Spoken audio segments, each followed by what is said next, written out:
السلام علیکم بچوں، میں آپ کی ٹیچر سائدہ، اسکول UPS پورا کلاس 7 سبجیکٹ اردو۔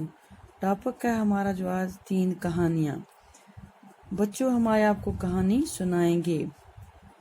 آپ نے کہانیوں تو سنی ہوں گی، دادی اماں کی کہانی، نانی اماں کی کہانی اور نہ جانے کس کس سے کون سی کہانیاں۔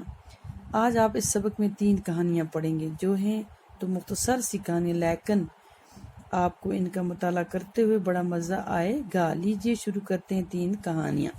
پہلی کہانی کیا ہے؟ چالاک بندر۔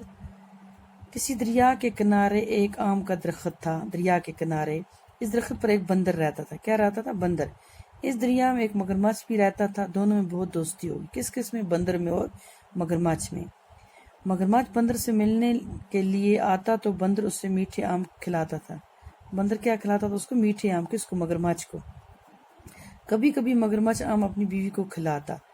ایک دن مگرمچھ کی بیوی نے مگرمچھ سے کہا، تمہارا دوست بندر روز میٹھے آم کھاتا ہے، اس کا دل بہت میٹھا ہوگا، میں اس کا دل کھانا چاہتی ہوں۔ پہلے تو مگرمچھ نے انکار کیا لیکن بعد میں اس کی بات مان لی۔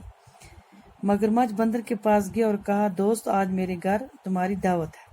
کیا بولا؟ میرے گھر آج تمہاری دعوت ہے۔ بندر مان گیا۔ مگرمچھ بندر کو اپنی پیٹھ پر بٹھا کر لے چلا۔ جب وہ دریا کے بیچ میں پہنچے تو مگرمچھ نے بندر سے اپنے دل کی بات کہی۔ بندر پہلے تو گھبرایا لیکن پھر بڑی چالاکی سے بولا، بھائی میرا دل تو درخت پر رہ گیا ہے، اس وقت تم نے کیوں نہ کہا میں ساتھ لے آتا، اب واپس جا کر لانا ہوگا۔ مگرمچھ کنارے کی طرف واپس آیا۔ کنارے پر آ کر بندر درخت پر چڑھ گیا۔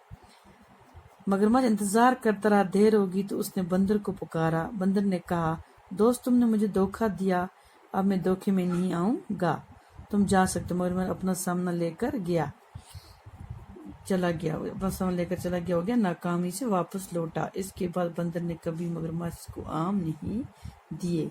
بچوں آپ کو کہانی مزہ آیا ہوگا، اور میں آپ کو بتاؤں کہ اس کہانی سے ہمیں کیا سبق ملتا ہے۔ ہمیں اس کہانی سے یہ سبق ملتا ہے، ہمیں کسی کو دھوکہ نہیں دینا چاہیے کیونکہ یہ بری بات ہے۔ دوسروں کو دھوکہ دینے والا خود اپنے پھیلائے جال میں پھنس جاتا ہے۔ جو دوسروں کو دھوکہ دیتا ہے وہ کس میں پھنستا ہے؟ خود ہی جال میں پھنس جاتا ہے۔ وہ فائدے کے بدلے کیا اٹھاتا ہے؟ نقصان اٹھاتا ہے۔